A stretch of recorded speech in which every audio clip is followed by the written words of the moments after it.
Just about a decade ago, a scientist and researcher predicted that the U.S. would face widespread civil unrest in the year 2020. And now it would seem he was completely correct. The funny thing is a bunch of articles popped up asking him why he thought this, and they didn't really get a whole lot of attention. But now journalists are starting to circle back. They're asking him, look, based on the fact that you were correct in 2010, 2012, what do you think is next in this widespread civil unrest? And he said, very possibly, civil war. Now, you've heard me talk about this if you follow my content several times over the past few years, but I'm not just making this up. It didn't occur to me one day to say, ooh, I know, I'll claim civil war is coming. My response and my predictions are based on other people, researchers. It's based on national security experts and comedians. Even people like Bill Maher have warned of civil war. Recently, Dave Chappelle did a special called 846, talking about Black Lives Matter and many of these unarmed black people who had lost their lives. And he made reference to people who got extremely violent and fought back against the system.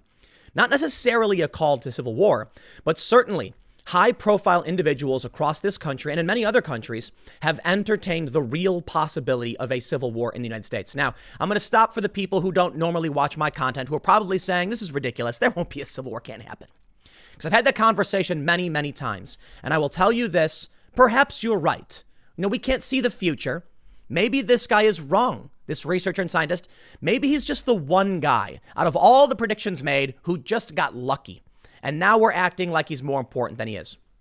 But I would tell you this, based on what I've seen, the potential is extremely high, at least from what I've been watching. There are a bunch of different aspects to what a civil war could be. It's not just about the street violence, the widespread civil unrest. There's a lot to do with social media, the expansion of polarization, the political tribes that are forming. But there's also other realms in this political battle that people aren't paying attention to. Well, certainly we're now seeing regular people wake up to the widespread violence. People in South Philly and Ohio standing up and fighting back against these leftist protesters. You also have issues in the government. Matt Taibbi wrote in October, I believe it was October, that we are in a permanent coup. And maybe it's not a permanent one. Maybe it's an ongoing informational civil war at the highest levels of government. You can call it Obamagate. You can call it Russiagate. They're now accusing Trump of trying to collude with China. Certainly, there are high-level politicians who are at such odds, they're accusing each other of crimes. And this rift goes all the way down to the street level, where people are smashing up windows. And now we're seeing groups like Bikers for Trump and other just local community groups showing up with bats to push back. We are getting dangerously close to what a civil war really is. Now, let me explain this to you for people that aren't familiar. If you think a civil war is what we had in the United States back in the 1800s, you're actually incorrect. That's what we call the Civil War. That's our Civil War.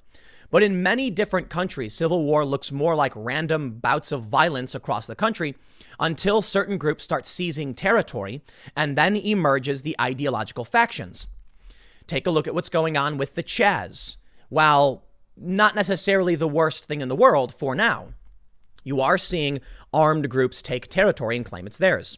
This is when you start to see armed factions form in urban centers. We've seen it before throughout history. Pay attention. You also see now an attempt to form autonomous zones in other cities, Nashville, Asheville, Chicago, and Portland, though the police are putting a stop to that. If this continues, we very well may see the rise of far left factions rising up and seizing territory. And then if that's the case, I would recommend you go and read into the history of the Spanish Civil War. I think you'll have some interesting insights if you read that stuff, because I have. But what comes next through all of this violence and upheaval is the morality police, which I've talked about as well.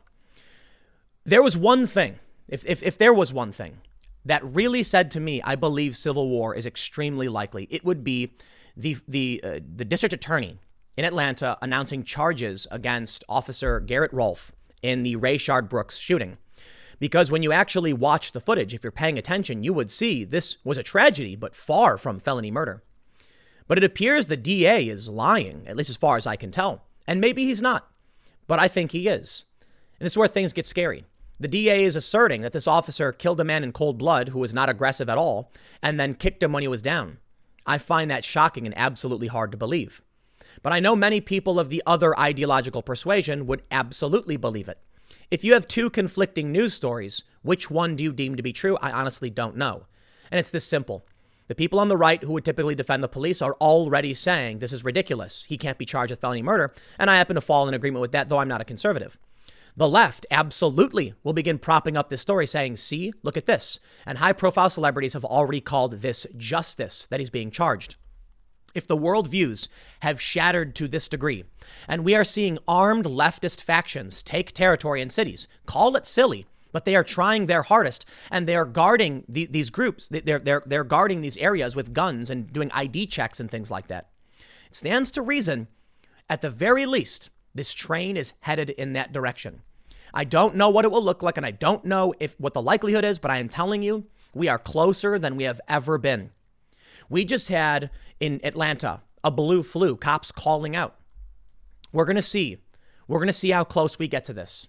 But let me stop before I just keep ranting, because this is a particularly long one, and I want to show you a lot of bits of evidence that I think I want to show you stories that suggest we're headed in that direction, but I also want to show you a few that actually might be a bit hopeful that things may not get that bad. But I have to admit, I am in agreement with this researcher here, and I think his final prediction about what might come in our country, I'm sorry, but I've been saying this for 3 years, and I am watching what I said happen. Now, I think the next step may actually be a Trump reelection, followed by the rapid militarization of police, expanding of budgets, and potentially the Insurrection Act. Again, I don't know what the probability of that is. It's just what I think is going to happen because of the far left, because of their expansion, because of the rioting. And they haven't stopped. The media just isn't covering it for the most part anymore. Now, the worst of the worst has stopped for sure, but they're still rioting. Atlanta, they burned down a building, and there's still vandalism happening across the country. And now we're seeing counter groups rise up. This is where you should be alarmed, when regular people are pulled into the fray. And I'll throw this in as kind of an aside, a kind of a joke. They're saying no football. So Dr. Fauci said no football. Okay. But let's actually read this story from Time Magazine. Before we get started, however, head over to timcast.com/donate if you'd like to support my work. There's many ways you can give. There's also a P.O. box. You can send things. But the best thing you can do, just share this video. If you think this video is important, if you think what I'm saying makes sense, and you think I do a good job, sharing the video helps other people hear this, and it helps grow my channel. Admittedly, YouTube props up mainstream media. I can't compete with that. But if you think I deserve it, your share really does help. Otherwise, just subscribe, hit the like button, notification bell. Let's read from Time Magazine. They said, this researcher predicted 2020 would be mayhem. Here's what he says comes next. Not everyone took Peter Turchin seriously a decade ago when he said widespread civil unrest would sweep through the U.S. in 2020. They had no reason to believe I wasn't crazy, says Turchin, a 63-year-old researcher who teaches cultural evolution at the University of Connecticut. In 2010, after analyzing historical cycles of instability, Turchin made a prediction that was published at the time in the journal Nature. America will suffer a period of major social upheaval beginning around 2020. Some were skeptical, Turchin says, because people did not understand that I was making scientific predictions, not prophecies. Then 2020 came amid a global pandemic, which has so far killed more than 116,000 people in the U.S. and resulted in record unemployment rates. National unrest erupted at the end of May over the death of George Floyd. Dozens of cities were placed under curfews as marches protesting police brutality and racism blocked highways, bridges, and city streets. Videos circulated of heavy-handed policing, pepper spraying of peaceful protesters and journalists, and the shoving of marchers to the ground by officers. Some protests ended in violence, with police cars torched and shops looted. The National Guard was deployed in several states. While he feels validated, Turchin is horrified to be right. As a scientist, I feel vindicated. But on the other hand, I'm an American and have to live through these hard times. After spending the last 20 years studying crises in America and the structural defects that helped cause them, Turchin says many signs showed the U.S. was spiraling toward upheaval in this decade. The nation, he says, has experienced stretches of turmoil about every 50 years between 1870, during heightened tensions of the Reconstruction era, and 1970, in the aftermath of Martin Luther King Jr.'s assassination, when women and many minority groups were fighting for equality amid protests against the ongoing Vietnam War. Turchin looked at data analyzing peaceful and violent anti-government demonstrations that involved at least 100 people between 1780 and 2010. Using a computer model, he also factored in economic patterns, including declining wages, wealth inequality, exploding national debt, and other social pressures that affect national stability. From the same time period, the model showed social and economic turmoil in the U.S. would come to a boiling point in the years around 2020, Turchin wrote in his 2010 paper. Worse conditions could still be coming. Turchin says societal crises, which are triggered when pent-up pressures seek an outlet, can typically last for 5 to 15 years if the underlying roots of unrest are not properly addressed. Turbulent events are easily set off again. In South Africa, for example, which is one of the world's most unequal countries, according to the World Bank, intense protests and anger over race and wealth inequality still rankle the country 26 years after apartheid ended. Residents burned tires in almost daily protests, according to the AP. Since Floyd's death on May 25th, conversation around systemic racism and police brutality against black men and women have spread across the nation and the globe. Local officials in some cities, including New York and Minneapolis, have announced plans to either defund or dismantle their police departments, while federal lawmakers are pushing to reform police in other ways, including banning chokeholds and creating a national registry of misconduct. Now, I want to give you an interesting bit of information, which could be good or bad. As we're seeing this action undertaken, important data needs to be highlighted.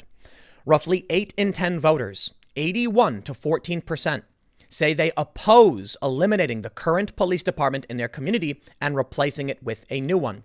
The reason that is significant is because government actors and politicians are doing it anyway.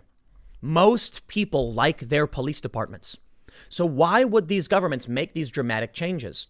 The problem, in my opinion, comes when you have an angry mob and an ideology emerging that can't be placated. These people will not back down. They have a worldview that is, in my opinion, completely wrong, but they are violent and destructive. We then start to see the government pander to these groups because they can't control them.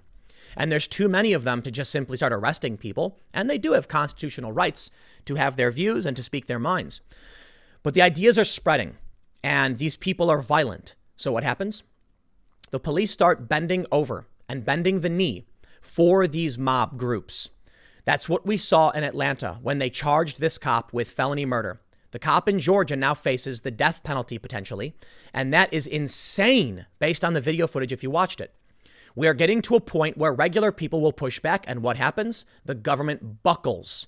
You then get ideological groups who want to see a revolution facing up against reactionaries. And that literally is a reference to those who are resisting the revolution or counter-revolutionaries fighting back. But the politicians are weak-willed and spineless. Look, let's be honest. The Democrats literally bent the knee, the Democratic leadership. And are we seeing Republicans speak up and speak out against this? Mostly no. I know some may be, but mostly no. And now high-profile Trump supporters are coming out rather angry, saying, what are they doing? Nothing. At least not enough. Well, let's get to the more important factor. On top of this, Turchin says, the COVID-19 pandemic has further worsened the well-being of large swaths of the American population, a leading driver of national instability, and could make the public less likely to trust government institutions. As millions of Americans remain jobless, Turchin says there will be other triggers after this. He worries tensions, quote, may escalate all the way to a civil war. Unfortunately, says, things are not as bad as they can be. Institutions are failing. We no longer trust our politicians. We are being told, for me here in New Jersey, that I can't go to a restaurant for a bite to eat, but protesters can march in the streets shoulder to shoulder. We are seeing at the exact same time on CNN them saying no protest. No rally for Donald Trump, but yes protest. I mixed it up. They are saying, look at these good and noble protesters for our ideology, supporting the ideas we like. Good for them. But then Donald Trump wants to have a rally for his side, and they say, how dare he? How dare he? And they tried suing him to stop him. I now bring you to one of the worst and most damning bits of information that I think we all saw coming. Dr. Fauci said the U.S. government held off promoting face masks because it knew shortages were so bad that even doctors couldn't get enough. They say Dr. Anthony Fauci said Friday the reason the public was advised not to wear masks at the beginning of the coronavirus pandemic was that there were too few to go around. Let me reframe that for you in a way that's probably easier to understand. The government knew masks could help you. The government knew that masks could help prevent the spread of COVID.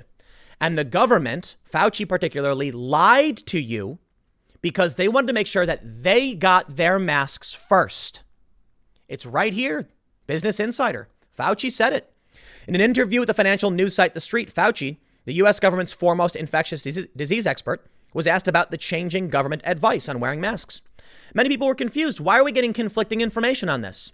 Well, now we know. Fauci said, we needed them more than you. And you know what? To an extent, I get it. I respect it. Government's got to carry on, right? The government must survive. Well, this is where people will start to realize you can't trust the government. And it's scary and unfortunate. I mean, to a certain degree, you can. But think about this. At this point, early on, when they were saying don't wear masks, I was being told by YouTube, by Facebook, that if I countered the official narrative of the World Health Organization, the CDC, my videos would be banned. And now we know it was a lie. This is about COVID. But in talking about a civil war, you have to understand that people have lost faith in government. We are being told by Pennsylvania, New Jersey, and New York, you can't go out to have a bite to eat.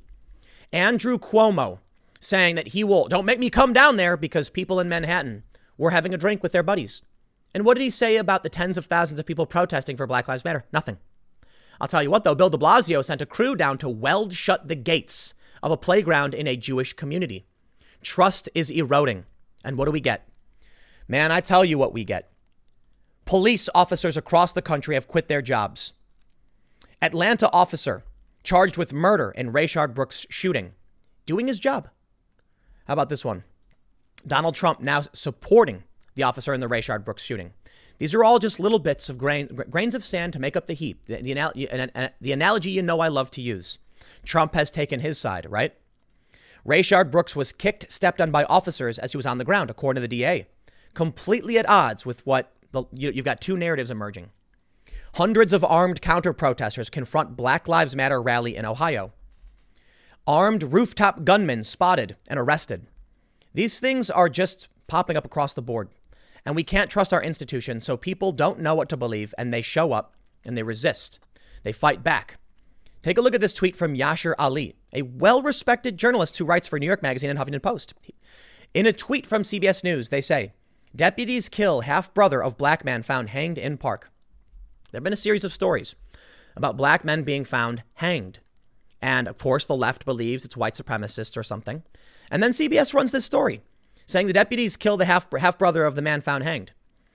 If you just read the title, most people will think that the police are just killing more innocent, unarmed black men. Yashar Ali points out saying that it's important to note the story says the deputies claim this man opened fire on them. Why is the media propping up why is it framing things this way? The media is out of control. Individuals don't know who to trust, and the government lied to us. You have everything mixed neatly into this pot. The overreaction of government desperate to appease the mob in the Atlanta shooting case. People fearful because their neighborhoods are under attack, rising up to defend themselves. Mainstream media framing things in such a way to exacerbate the problem. And a government that lied and will likely lie again. And don't forget, Fauci is on Trump's task force. So there's criticism to go around for every side of this. But you mix all these things together and what do you get? Instability and fear. And I think this results in chaos. Chaos like this.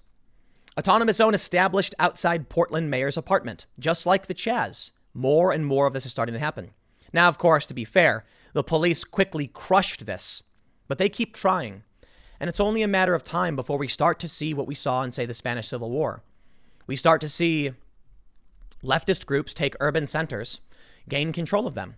When you look to the CHAZ in Seattle, the Capitol Hill Autonomous Zone, they changed the name to the CHOP, but that was probably to protect themselves. The mayor called it a summer of love.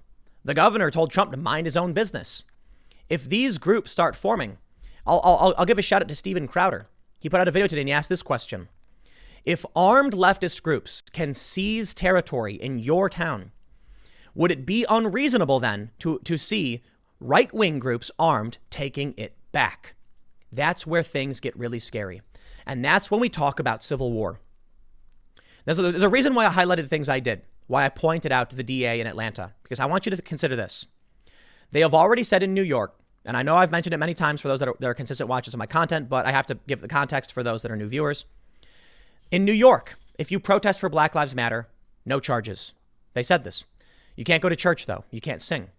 In Fort Worth, if you've been arrested for rioting for Black Lives Matter, no charges, they will be dropped. Selective enforcement.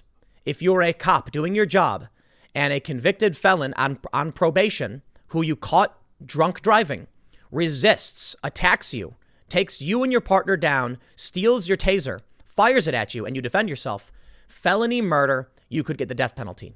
That is morality policing. So I bring you now to the fear I have. Armed gunmen on rooftops in Philadelphia and other places.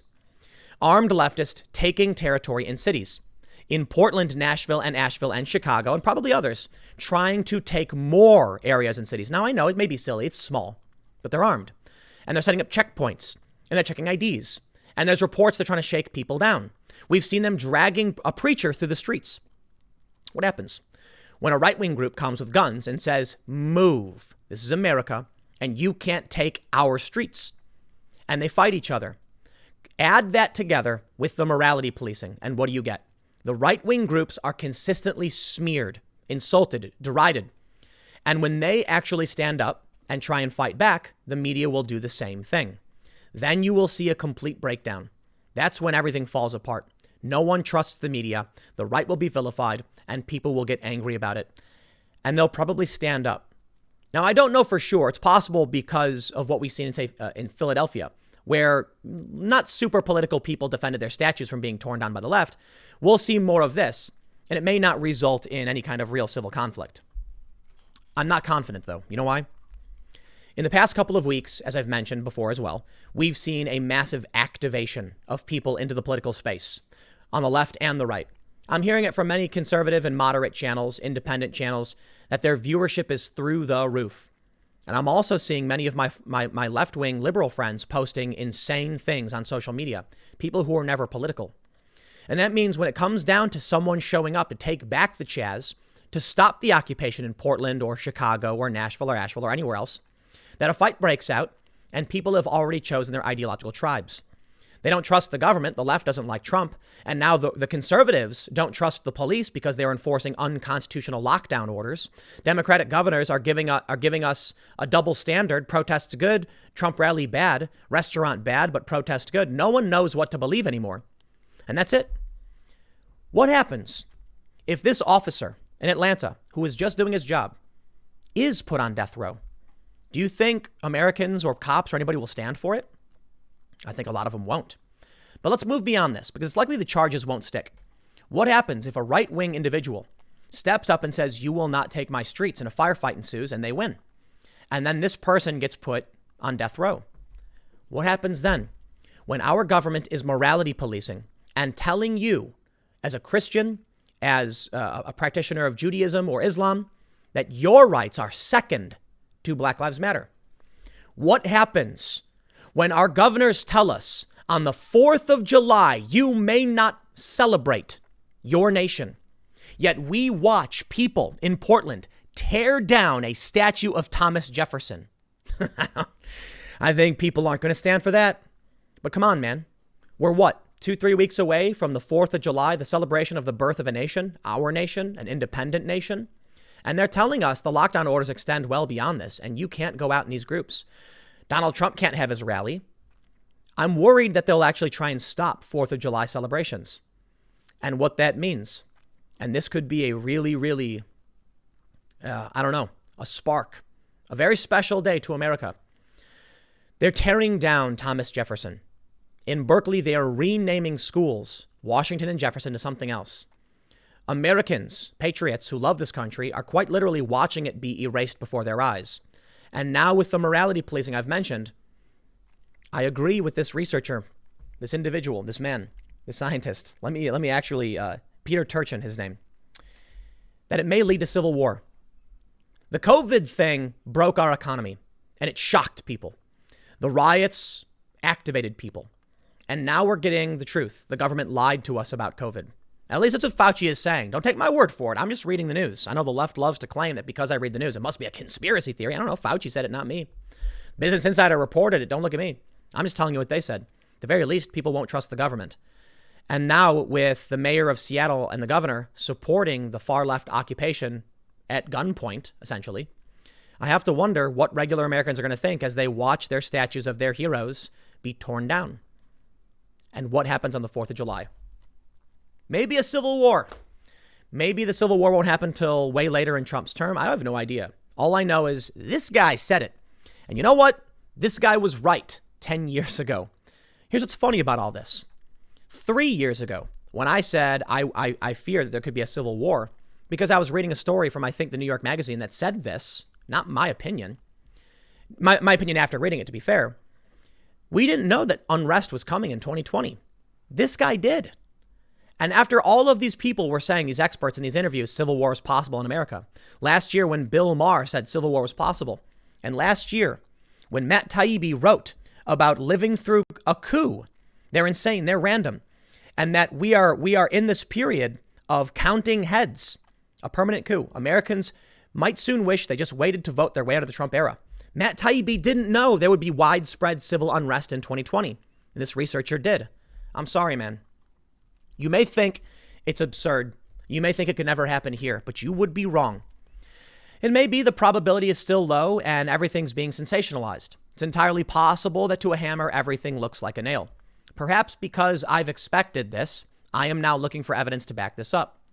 But I tell you what, man, I didn't make up that nationwide riots and looting was happening across this country, 30 plus cities. I didn't make up that they're morality policing. These things are all happening. Maybe they're isolated incidents, sure, fine, whatever. But you choose. You decide for yourself what you think is going to happen. Me? I'll tell you what. After everything I've seen,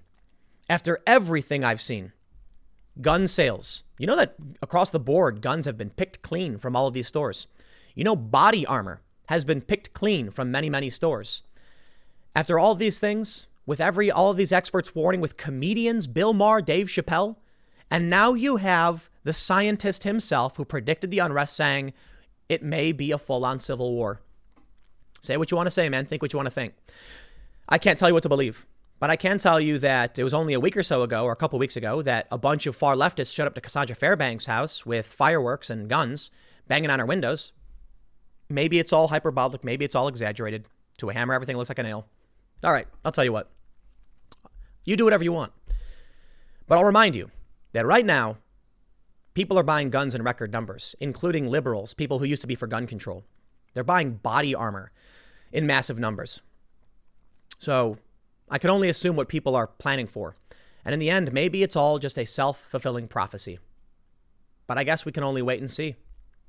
Stick around. Next segment's coming up at 6 p.m. youtube.com/TimCastNews. It is a different channel, and I will see you all then.